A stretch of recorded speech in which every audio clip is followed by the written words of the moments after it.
Vous voulez savoir comment obtenir un visa visiteur pour le Canada rapidement et sans perdre un centime de trop. Bonne nouvelle, vous êtes sur le point de découvrir une méthode qui peut vous changer la vie, ou du moins vous ouvrir des portes vers l'une des destinations les plus prisées au monde.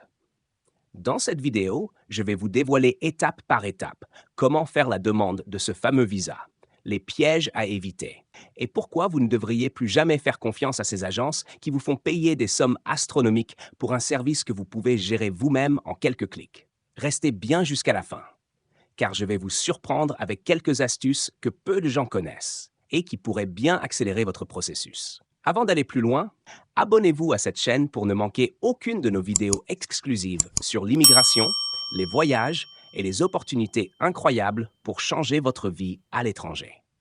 Croyez-moi, vous ne voulez pas manquer ce qui vient. Petite question pour vous aujourd'hui. Vrai ou faux? Avec un visa visiteur, vous pouvez rester au Canada indéfiniment si vous trouvez un emploi. Répondez en commentaire la réponse à la fin de la vidéo. Allez, entrons dans le vif du sujet. Le visa visiteur, aussi appelé visa touristique, vous permet de venir au Canada pour une courte durée, jusqu'à 6 mois maximum. Vous voulez explorer le pays, rendre visite à des proches, assister à une conférence ou simplement faire du tourisme? Ce visa est fait pour vous. Mais attention, ce n'est pas un visa de travail. Vous ne pouvez pas utiliser ce visa pour chercher ou accepter un emploi une fois sur place. Enfin, pas légalement. Petite anecdote. Il y a quelques années, un ami à moi s'est rendu au Canada avec un visa visiteur pour tourisme. Une fois là-bas, il a voulu travailler, pensant que personne ne s'en apercevrait. Il a fini par être expulsé après un contrôle de routine. Morale de l'histoire, ne tentez pas le diable avec ce visa. Alors, comment obtenir ce fameux visa visiteur? 3 étapes simples, mais cruciales.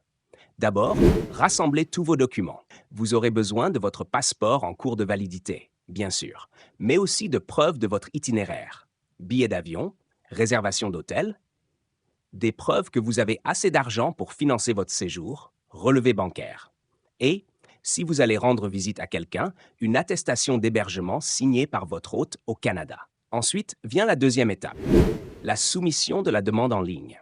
Oui, tout se fait sur Internet maintenant, et c'est tant mieux pour vous. Vous créez un compte sur le site du gouvernement canadien, remplissez les formulaires nécessaires.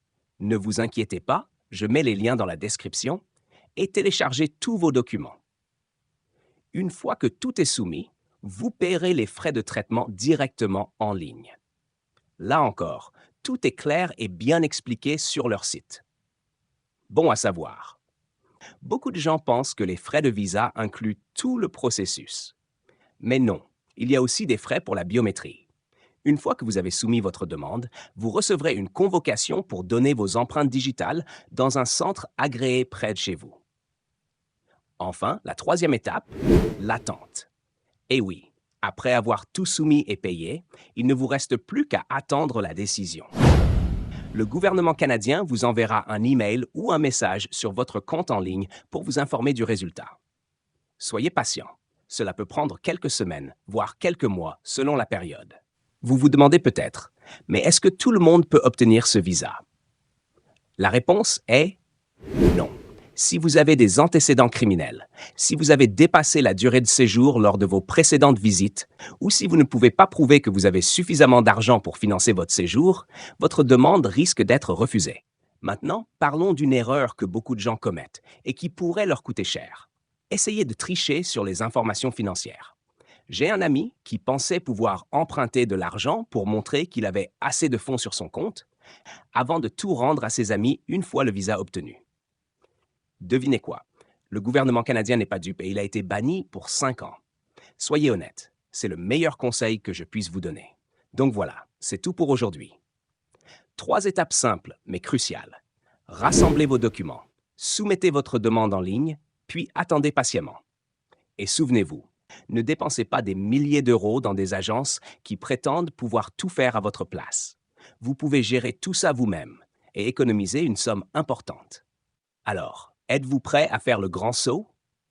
Si vous suivez ces étapes, votre visa visiteur pour le Canada sera entre vos mains avant même que vous ne vous en rendiez compte. Avant de conclure, revenons à la question du jour. Est-il vrai qu'avec un visa visiteur, vous pouvez rester indéfiniment si vous trouvez un emploi? Faux. Vous ne pouvez pas travailler légalement avec un visa visiteur. Pour cela, vous aurez besoin d'un permis de travail, qui est une toute autre procédure.